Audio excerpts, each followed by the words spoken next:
Greetings, dear friends. Today, I want to take you on a journey into the heart of wisdom, a wisdom that has been cultivated over centuries in one of the world's oldest and most profound spiritual traditions, Buddhism. And this wisdom is about something incredibly powerful, yet often misunderstood in the modern world.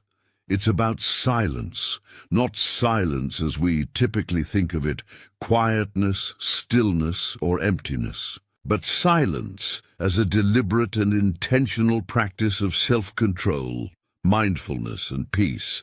Have you ever found yourself caught in the middle of a pointless argument? One of those moments when your emotions run high, when your ego is bruised, and you feel an overwhelming need to defend yourself, to justify your actions, or perhaps to prove that you're right. In those moments, it feels as if the weight of the world is pressing on you, pushing you to react, to engage. But what if, in those very moments of conflict, the greatest strength is not in reacting, but in choosing not to? What if the true power lies in our ability to remain silent? In the fast-paced, noisy world we live in today, where everyone seems to be shouting to be heard, the power of silence can be both a revolutionary and a deeply spiritual practice. It is a practice that transcends mere avoidance or passivity. Silence, as taught in Buddhist philosophy, is not a sign of indifference. It is not a denial of the situation, nor is it a refusal to acknowledge our feelings. It is, instead, an act of profound control, a control that comes from deep within us, rooted in understanding, mindfulness, and inner peace. Think about it for a moment. When someone insults you, perhaps in an argument or a heated exchange, their intention is not to seek understanding. They are not truly trying to see the world from your point of view. More often than not, they are trying to provoke you. They want a reaction, to get under your skin, to stir up your emotions. It's as if, in that very instant, they are calling out, trying to draw you into their mental turmoil. And when we react, when we get caught up in the heat of the moment, we give away our power. We engage in a struggle that doesn't serve us, and we lose our center. The fight itself becomes more important than the truth. Now imagine a different response. What if, instead of immediately defending yourself, you simply chose to stay silent? I'm not talking about silence as a way of retreating or hiding from your emotions. I'm talking about a conscious silence that comes from a place of deep understanding. A silence that allows you to breathe, to center yourself, and to connect with the wisdom of your own heart. In that silence, you do not feed the anger or the frustration. You do not allow the words of others to take root in your mind. You observe, you listen, and you allow yourself to be grounded in a place of peace. This is where true strength lies, not in the words you speak, but in the wisdom of knowing when to stay silent.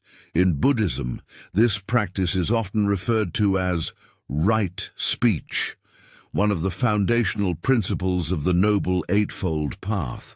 Right speech is not simply about speaking kindly or truthfully. It's also about knowing when not to speak at all. Sometimes silence is the most compassionate response we can give. It's an expression of our wisdom, our ability to see beyond the momentary reaction and to choose peace over conflict. But why is silence so powerful? What makes it such an important tool in cultivating inner peace and emotional resilience? First, silence allows us to create space between stimulus and response. In the heat of the moment, when emotions are running high, it's easy to be swept away by them. But silence gives us the opportunity to step back, to pause, and to reflect. This is where mindfulness, a core teaching of Buddhism, comes into play. Mindfulness is the art of being present in the moment without judgment. It's about noticing our thoughts and feelings without immediately reacting to them.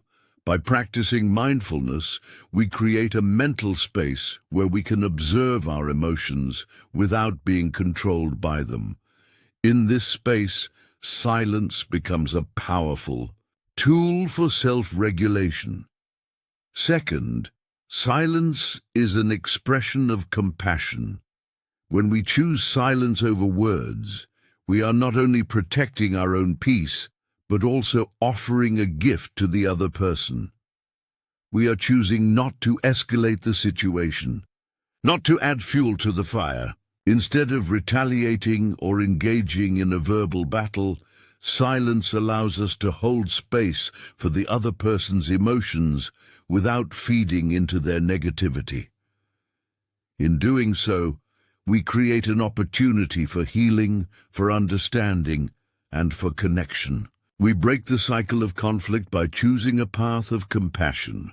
Buddhism teaches us that all suffering arises from our attachments to our ego, our desires, and our need to be right. The ego, which is the part of us that constantly seeks validation and recognition, is the driving force behind many of our conflicts. When we feel insulted or attacked, it's often our ego that reacts, demanding that we defend our honor, our image, and our sense of self. But if we are able to detach ourselves from this need to defend the ego, we can begin to see that the conflict itself is not as important as our inner peace. The Buddha's teachings on non-self, anatta, offer profound insight into this idea. According to this teaching, the self is not a fixed, permanent entity, but rather a collection of thoughts, emotions, and experiences that are constantly changing. When we let go of the idea of a permanent, unchanging self, we can begin to see that many of the conflicts we encounter are rooted in our attachment to this illusion of self. By practicing silence, we allow ourselves to step away from this illusion and to see things as they truly are. Silence also brings us closer to the concept of equanimity, the ability to remain calm and balanced regardless of external circumstances. Equanimity is one of the 4 immeasurables in Buddhism, and it teaches us how to stay centered even in the midst of turmoil. When we are caught in an argument or a conflict, it's easy to lose our balance and be swept away by emotions. But silence helps us maintain that inner balance. It's like the eye of a storm, calm and still, even when everything around us is chaotic. In our fast-paced modern lives, silence can seem like a rare commodity. We are constantly bombarded with information, noise, and distractions. But the practice of silence, particularly in the context of conflict, is more important than ever. It's a powerful reminder that we don't have to react to every stimulus, every provocation, or every insult. We don't have to engage in every battle that comes our way. Sometimes the wisest thing we can do is simply remain silent. In conclusion, the power of silence is not just about avoiding conflict. It's about choosing a higher path, one of mindfulness, compassion, and inner peace. It's about breaking free from the cycle of reactive behavior and learning to respond with wisdom, rather than with emotion. Silence is a tool for emotional resilience, a way to protect our peace and our sense of self. It's a gift we give to ourselves and to others. And in a world that is constantly shouting for attention, silence is perhaps the most powerful act of all. So the next time you find yourself in the middle of a heated argument, when your emotions are running high and your ego is demanding to be heard, pause, take a deep breath, and choose the power of silence. You may just find that in that moment you discover a strength you never knew you had, a strength that comes from deep within, rooted in the timeless wisdom of the Buddha. Ladies and gentlemen, today I want to talk about something that most of us experience every single day, but rarely stop to question: reaction. From the very first breath we take in this world, we are taught to react. We react to everything. To challenges, to criticism, to disagreements, to insults. From the moment we enter this world, we are conditioned to believe that our worth, our value, our very existence is determined by our ability to defend ourselves. But what if, just for a moment, we took a step back and considered a different way of being? What if the greatest strength was not reacting at all? This idea may seem strange, even counterintuitive, in a world that constantly urges us to assert ourselves, to stand our ground, to make sure that our voices are heard and our position is never compromised. But this reactionary mode of living comes at a cost. It comes at the cost of our inner peace, our energy, and ultimately our happiness. Buddhism, one of the oldest and most profound spiritual teachings in the world, offers a powerful insight into this very topic. It tells us that suffering arises from attachment, and this attachment is often not to material things, but to something much more subtle and insidious: our attachment to being right. Think about it for a moment. How many of the arguments you've had throughout your life were truly about the pursuit of truth?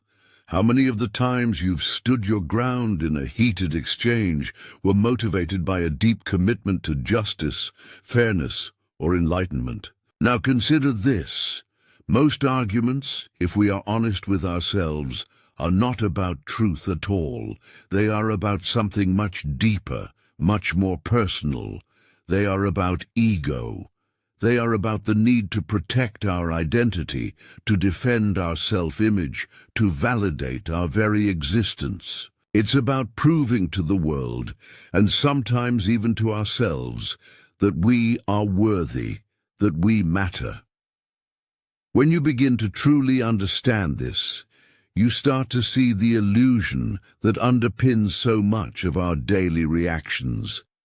You start to realize that every time you react defensively, you are feeding your ego, strengthening that sense of self that is constantly at war with the world around it. And what does this constant defense of the ego lead to? It leads to exhaustion. It leads to frustration. It leads to a constant cycle of tension and stress that never seems to end. Now imagine a different way of being. Imagine a life where you no longer feel compelled to react to every challenge that comes your way. Imagine not feeling the need to defend your position in every conversation, to prove yourself in every disagreement. Imagine instead choosing peace. Imagine, instead of fighting every battle, simply stepping back and observing the situation with clarity, with wisdom, with compassion. That, my friends, is the path to true inner freedom. Buddhism teaches us that the cause of all suffering is attachment. But what exactly does attachment mean? It doesn't just mean attachment to physical things. It means attachment to ideas, to opinions, to the belief that we need to defend our self-image at all costs. It's the attachment to the need to be right, the attachment to the belief that we must always assert our superiority, our correctness, our position. But what if, instead of clinging to these attachments, we allowed ourselves to let them go? What if we chose to release the need to defend ourselves at all costs? In Buddhism, this is known as non-attachment, not the absence of caring, but the freedom from the burden of constantly protecting and defending our ego. It's about living in a state of openness, of equanimity, of inner peace. It's about learning to respond to life's challenges with calmness, with understanding, and with a sense of detachment. This doesn't mean we become passive or apathetic. Rather, it means we approach life with a sense of clarity, without the constant emotional turbulence that comes from holding tightly to our own sense of self. When we learn to release our attachment to being right, we open ourselves up to a deeper wisdom. We begin to understand that not every battle is worth fighting, that not every challenge requires a response, and in that understanding, we find peace. We find that we no longer need to engage in the endless cycle of conflict and defense. We find that in the end, true strength lies not in our ability to react, but in our ability to remain grounded, calm, and at peace, no matter what the world throws our way. This is a practice. It's not something that happens overnight, and it's not something that comes easily. We live in a world that constantly pushes us to react, to defend, to fight. But the more we practice the art of non-reaction, the more we begin to realize that true freedom is not found in the battle, but in the peace that comes from within. It's about learning to let go of our attachment to the ego, to the need to always be right, and embracing a deeper sense of clarity and understanding. When we choose to stop reacting, we create space for something far more powerful to emerge. Wisdom, compassion, and inner peace. And from this space we begin to navigate the world in a completely different way. We are no longer slaves to our emotions, to our reactions, to the whims of our ego. We are free to live in a state of inner balance, free to experience life without the constant struggle that comes from defending our identity. This is the promise of Buddhism. It is not about eliminating the challenges of life or escaping from the difficulties that we face. It is about changing the way we respond to those challenges. It is about choosing peace over conflict, wisdom over ego, and understanding over defensiveness. So, the next time you find yourself in the midst of an argument or a disagreement, pause for a moment.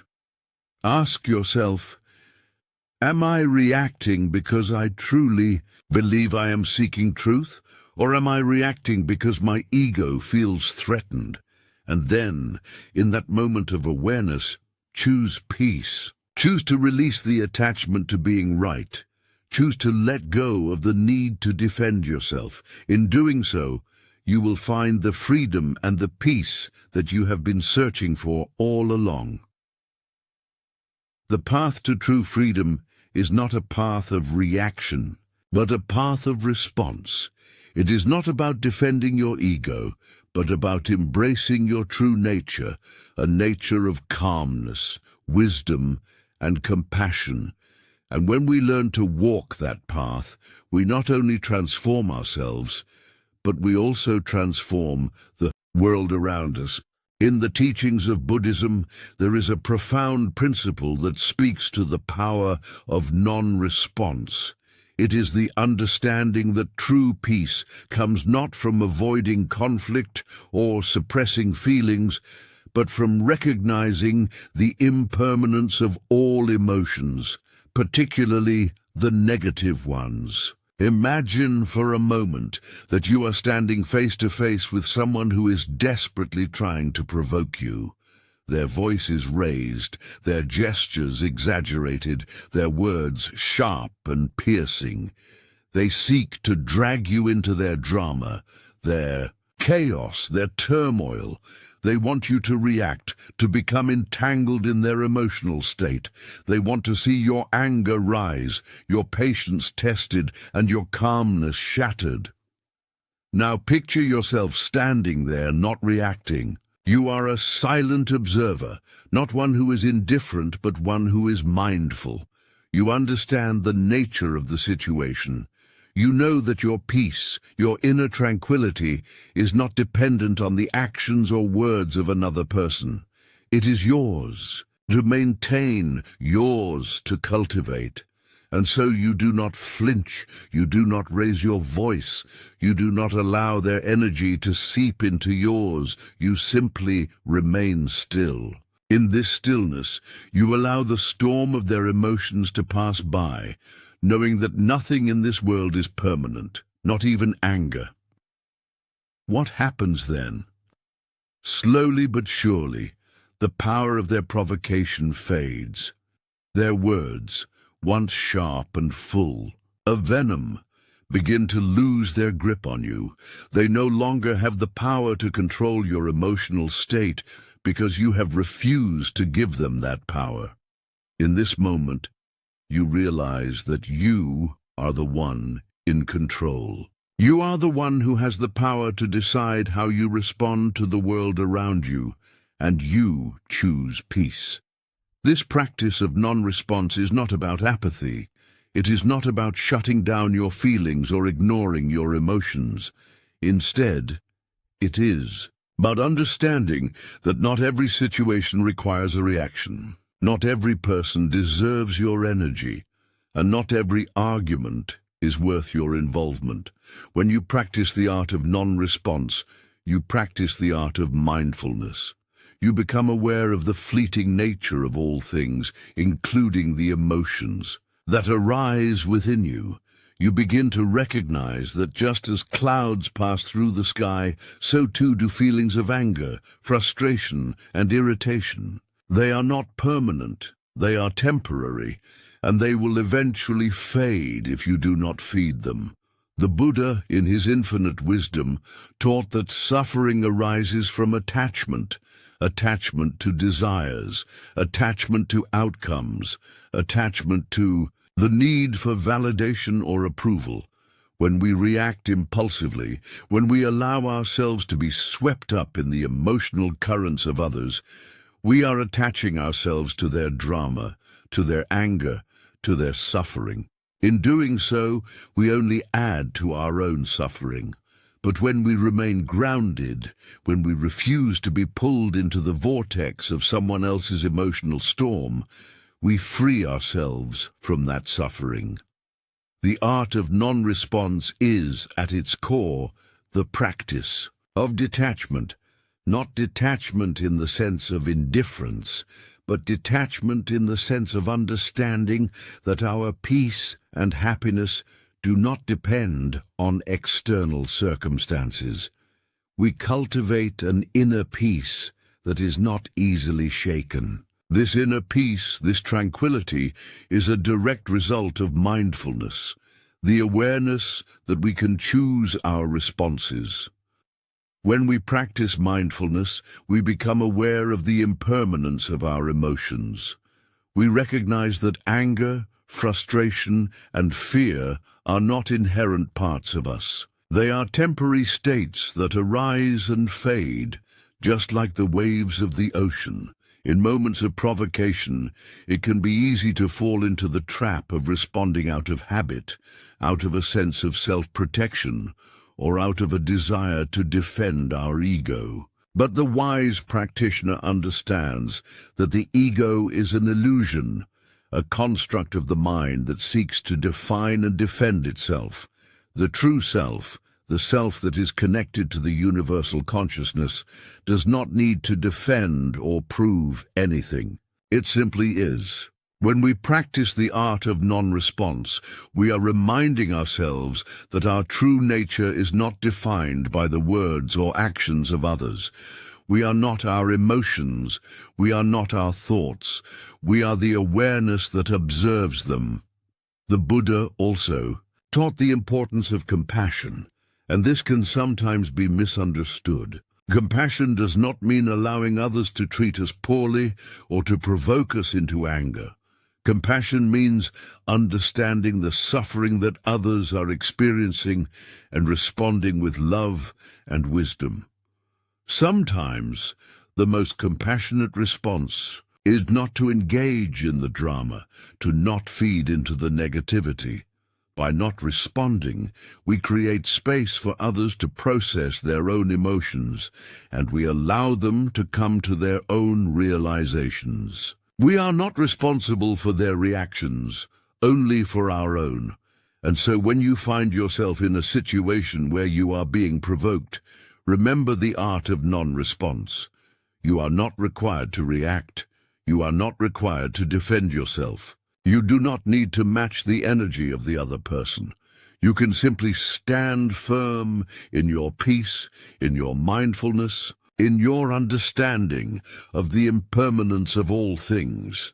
In doing so, you not only preserve your own peace, but you also create an environment in which others can begin to recognize the futility of their anger, the emptiness of their provocation. You become a mirror, reflecting back to them their own emotional turmoil, but without being dragged into it. And in that moment, you may even help them see that their anger is not worth holding on to, that their suffering is self-imposed, and that the true path to peace lies in letting go.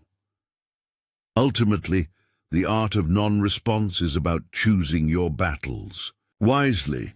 It is about recognizing that not every conflict is worth your time, not every argument is worth your energy, and not every provocation is worth your response. By choosing non-response, you are choosing to protect your peace. You are choosing to live in alignment with your true nature, which is one of calm, compassion, and wisdom. As you practice this art, you will begin to notice a profound shift within yourself. You will feel lighter, more at ease, and more connected to your inner self. You will find that your emotional state is no longer dependent on the actions of others, but on your own choices. And in that, you will experience the true freedom that comes from understanding the impermanence of all things and the power of non-response. In Buddhism, we speak often of the middle way, the path of balance, of avoiding extremes. The art of non-response is a reflection of this middle way. It is the path of wisdom, of knowing when to engage and when to step back, of choosing peace over conflict, of choosing mindfulness over reactivity.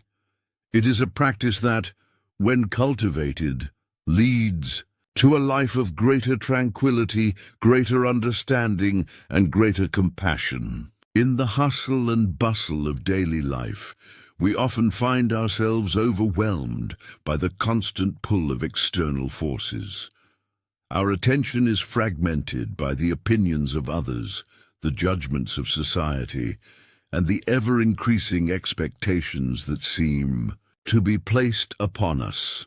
It feels as though we are being dragged in countless directions with little room to breathe or find peace. But there is a way to navigate through this storm, a path that leads not to avoidance or rejection, but to true freedom. This path is called detachment.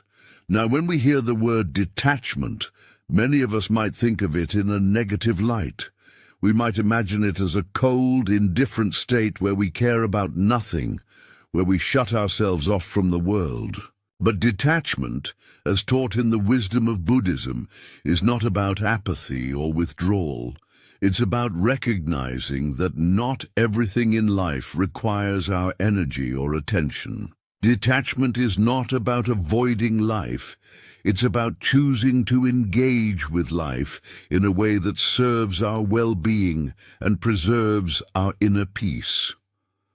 Buddhism offers profound insights into the nature of detachment, and it teaches us that the key to freedom lies in understanding the impermanent nature of all things. One of the core teachings of Buddhism is that nothing in this world is permanent. Our emotions, our thoughts, our circumstances, they are all transient. This is the essence of the Buddha's insight into the nature of suffering and its cessation. The pain or joy you feel today may seem all-consuming in the moment, but in time it will fade. What feels like a crisis today may become a distant memory tomorrow. Take a moment to reflect on this. How many times in your life have you faced a difficult situation or a powerful emotion that in hindsight seemed insignificant or even trivial? We all have moments when we feel overwhelmed by stress, anger, frustration, or sadness, and we can easily get caught in the intensity of these feelings. But Buddhism invites us to see these emotions as waves in the ocean, waves that rise and fall, that come and go. They are not permanent. They do not define us. The trick is not to become attached to them, not to let them govern our actions or our state of mind. The Buddha taught that attachment is the root cause of suffering. When we cling to things, whether they are material possessions, relationships, or even our own ideas and opinions, we set ourselves up for disappointment. Everything in this world is subject to change. The people we love, the things we own, and even our own bodies are in a constant state of flux. When we attach ourselves to something, we are essentially setting ourselves up for loss. And with loss comes suffering. This is not a pessimistic view of life. Rather, it is a realistic understanding of how the world works. But here's the liberating part. When we learn to detach, we are not left with emptiness or apathy. Instead, we find a deeper sense of freedom and peace. We discover the ability to be present with what is happening right now, without getting caught up in the need to control or possess. Detachment allows us to let go of the unnecessary baggage that weighs us down, baggage like resentment, jealousy, anger, and fear. When we release these attachments, we create space for joy, love, and clarity to enter our lives. Detachment doesn't mean withdrawing from the world or disengaging from our relationships. It means recognizing that our happiness is not dependent on external circumstances. We can still love, care, and contribute to the world around us, but we do so from a place of inner balance, without clinging to outcomes or trying to control others. This is the essence of mindfulness, the ability to engage with life fully without being attached to how things should be or what we want to happen. In this way, we find peace regardless of the external situation. A key aspect of detachment is learning to let go of the things that drain our energy. In our fast-paced, constantly connected world, it's easy to get swept up in conflicts, debates, and distractions. But how much of this really matters in the grand scheme of things? How many arguments, misunderstandings, or fleeting emotions have we invested time and energy in, only to realize later that they had no lasting value? By practicing detachment, we learn to discern what truly deserves our attention and energy. We begin to protect our inner peace by choosing where to focus our minds and hearts. Buddhism teaches that our mind is like a garden. If we plant seeds of anger, greed, and attachment, we will harvest more of the same, more suffering, more discontent. But if we choose to plant seeds of compassion, patience, and understanding, we can cultivate a garden of peace and happiness. The practice of detachment allows us to weed out the negative thoughts and emotions that clutter our minds, leaving room for the seeds of wisdom, kindness, and clarity to grow. In practical terms, detachment can be seen in our daily lives in many small ways. It might mean letting go of the need to always be right in an argument, or releasing the desire for approval from others. It might mean learning to forgive, not because the other person necessarily deserves it, but because holding onto anger only hurts ourselves. Detachment also means accepting that things will not always go according to plan, and learning to flow with life's natural rhythm. It's about letting go of the need to control every outcome and trusting that, even in uncertainty, we can find peace. One powerful way to practice detachment is through mindfulness meditation. When we meditate, we learn to observe our thoughts and emotions without becoming attached to them. We let them arise and pass away without identifying with them or getting swept up in their intensity. This practice helps us cultivate a greater sense of awareness and control over our mental state. We become less reactive, more calm, and more present. And over time, we can bring this same sense of detachment into our daily lives, responding to challenges with greater equanimity and wisdom. Detachment also brings with it a sense of gratitude. When we detach from the constant need for more possessions, more recognition, more approval, we begin to appreciate what we already have. We realize that peace doesn't come from acquiring things or changing external circumstances. It comes from within. It comes from the simple act of letting go and being content with what is. When we are no longer attached to our desires and expectations, we can experience the richness of life in its simplest form. But perhaps the most profound aspect of detachment is the inner freedom it brings. When we stop clinging to external outcomes and learn to let go of our attachments, we discover a deep sense of peace and clarity. We no longer feel like slaves to our emotions, our circumstances, or the opinions of others. We are free to be ourselves, to live authentically, and to move through life with grace and ease. This is the freedom that Buddhism speaks of, the freedom that comes from knowing that we are not our thoughts, not our possessions, and not our circumstances. We are, at our core, the stillness that exists beneath the surface of all things. In conclusion, detachment is not about withdrawing from life or becoming indifferent to the world around us. It's about learning to engage with life from a place of inner peace and wisdom. It's about choosing where to place our energy, letting go of what no longer serves us, and finding freedom in the impermanent nature of all things.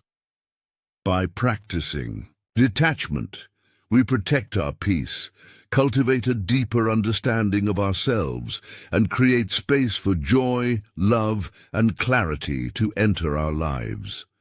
It is through this practice that we find the true freedom of the heart, the freedom to live fully, without attachment, and to experience the world with a sense of wonder and gratitude.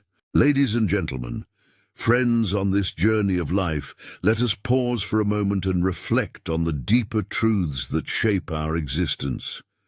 Today, I want to take you on a journey into the heart of one of the most profound teachings that has stood the test of time, the teachings of Buddhism. Specifically, I want to explore how we can cultivate a mind that remains unshaken amidst the storm of life's challenges, a mind that holds true to its peace despite the chaos, confusion, and conflict that often surrounds us. The path to this unshakable mind begins with a single simple question. What does it mean to be truly at peace? And even more so, how do we cultivate a mind that remains unshaken, even when the world seems to be falling apart around us? In Buddhism, the answer is not found in avoiding life's difficulties, not in escaping from the storms that rage both outside of us and within us, but in learning to remain grounded and rooted in the midst of it all. The true wisdom lies not in running from our emotions, our thoughts, or the circumstances that cause us distress, but in facing them head-on with a calm and steady mind. This is the essence of Buddhist practice, cultivating an inner stillness, a space within ourselves that cannot be disturbed by the external world. The world around us is constantly changing. Things happen that we cannot control. People may act in ways that hurt us. Circumstances may arise that test our limits, and life may unfold in ways that challenge our sense of stability. Yet through all of this, we can learn to remain steady. Just like a mountain that stands tall regardless of the storms that blow through. A mountain doesn't react to the wind, the rain, or the thunder. It simply is. And this is the essence of emotional resilience, the ability to remain steadfast in our sense of self, regardless of the external turmoil. In order to cultivate this unshakable mind, one must first embark on the practice of mindfulness. Mindfulness is the art of observing our thoughts without getting caught up in them, of being present in the moment without judgment or attachment. It is the practice of witnessing our thoughts as they arise, understanding that they are just thoughts, impermanent and fleeting, and not allowing them to define us. In the Buddhist tradition, mindfulness is the foundation of all mental training. It is the gateway to understanding our habitual patterns of thought and behavior. Through mindfulness, we begin to notice the subtle ways in which we react to external stimuli. We become aware of the thoughts, emotions, and impulses that arise within us in response to different situations, and it is in this awareness that true transformation occurs. Let me ask you something. How often have you found yourself in a moment of anger, frustration, or fear, only to realize, perhaps a moment too late, that your reaction was driven by a thought, an impulse, or an emotional reaction that you could have controlled? How many times have we been swept away by our thoughts, carried along by the current of our emotions, without realizing that we have the power to step back, to pause, and to choose a different response? This is where the power of mindfulness comes into play. Through mindfulness, we create a space between stimulus and response, a space in which we have the freedom to choose. We have the power to decide whether we will react or respond, whether we will be swept away by our emotions, or whether we will stand firm in our inner peace. This is the first step to becoming like the mountain, unmoved by the storms around us. When we cultivate mindfulness, we begin to detach ourselves from the impulses and reactions that lead us into conflict. Instead of reacting impulsively, we learn to respond consciously, with clarity, with calmness, and with wisdom. But mindfulness alone is not enough. To truly cultivate an unshakable mind, we must also practice detachment. This does not mean that we become indifferent or disconnected from the world around us. On the contrary, detachment in Buddhism is the practice of letting go of our attachment to outcomes, to expectations, and to the need for things to be a certain way. It is the recognition that nothing in life is permanent, that all things arise, change, and pass away. When we learn to let go of our attachment to the way we want things to be, we free ourselves from the suffering that comes from clinging to the fleeting nature of life.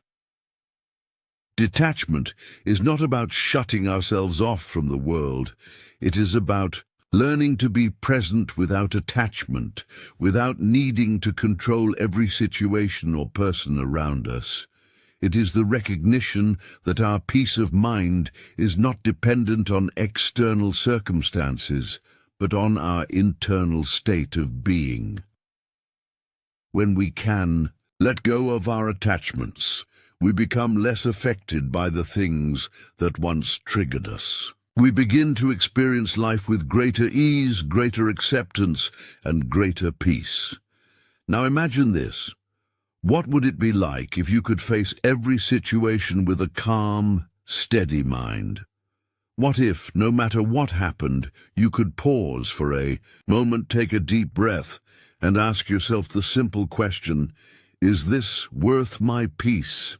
And if the answer is no, what if you could simply let it go? How much lighter would your life feel if you could release the things that no longer serve you? If you could drop the weight of unnecessary conflict, anger, or resentment? This is the power of mindfulness and detachment. Through daily practice, we train our minds to become like that mountain, steady, unshaken, and unmoved by the storms that may come our way. And as we cultivate this unshakable mind, we begin to realize that our true freedom lies not in changing the external world, but in mastering our response to it.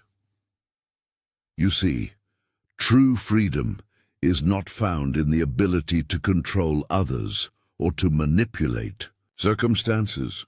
True freedom is found in the ability to control our own minds, to choose our responses, and to remain at peace no matter what happens. It is the freedom that comes from knowing that no external event, no person, no circumstance can take away our inner peace unless we allow it. And here lies the beauty of Buddhist teachings. They do not promise an escape from the difficulties of life. Rather, they offer a path through those difficulties, a path that leads to peace, to freedom, and to liberation. By cultivating a mind that is unshaken, by training ourselves to remain steady in the face of adversity, we can navigate life with grace and wisdom, no matter what challenges arise. So I invite you today to take a moment to reflect on your own life and to ask yourself, how often do I allow external events to disturb my peace? How often do I react impulsively without pausing to consider whether it is worth it?